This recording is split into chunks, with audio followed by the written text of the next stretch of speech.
Well, good morning. It is Thursday, June 15th. I'm Tim Ryan. I'm Lauren Prisbel. Louisiana Congressman Steve Scalise remains in critical condition after that ambush in the Washington, D.C. suburb of Alexandria, Virginia, less than 24 hours ago. One gunman targeted Republican lawmakers who were practicing for a charity baseball game.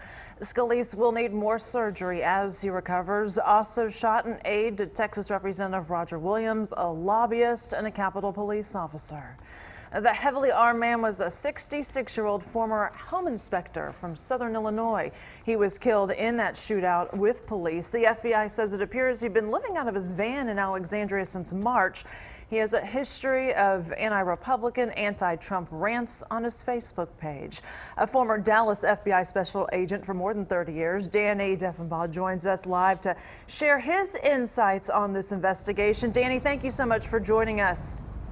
Good morning, Lauren. So investigators really, they're working this case backwards. They're trying to figure out exactly what led up to the shooting, and they're looking for any possible warning signs that might have been missed, and also this guy's motive. I mean, why is that so important?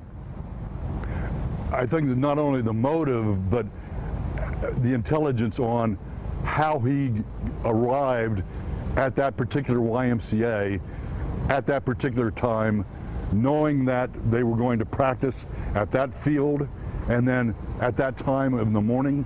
I think that there was a lot of questions that need to be answered and looked at as far as investigatively for motive, just on looking and seeing how did this happen, why, and how was he able to find and pick this place. Yeah. The FBI was really quick to point out that they said that we are unsure if this is an act of terrorism. What we do know for sure is that, I mean, short of 9/11, it's hard to recall a time when a large group of elected officials were targets for assassination. How do you think this will change things?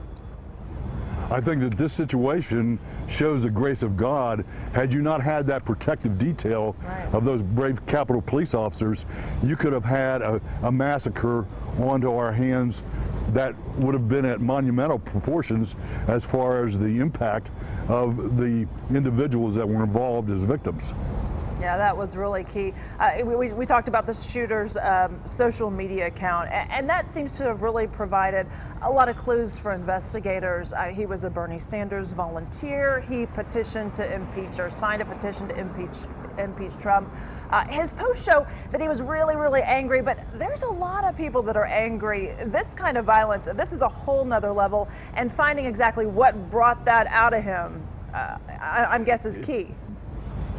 It's another level, but what's troubling to me, if you start looking at the social media sites, there's a lot of individuals, including celebrities, who right now are inciting people to cause violence. And I think that this has to stop. I also think that law enforcement is going to have to do a lot of closer monitoring of those individuals and their threats against officials, elected officials. Yeah, you know, we talked about security, the Capitol building, one of the most secure buildings in the country. But, you know, when those lawmakers, when they step out on their own, they're on their own. So a lot of lawmakers now asking for security, especially like at some of those town hall meetings that can get heated. Do you think that extra security is needed? I'm not so sure if it is needed as much as those individuals that promote or incite this have to be sent a message immediately that this cannot be tolerated by a free society. Yeah, Danny Deffenbaugh, thank you so much for joining us. We appreciate it.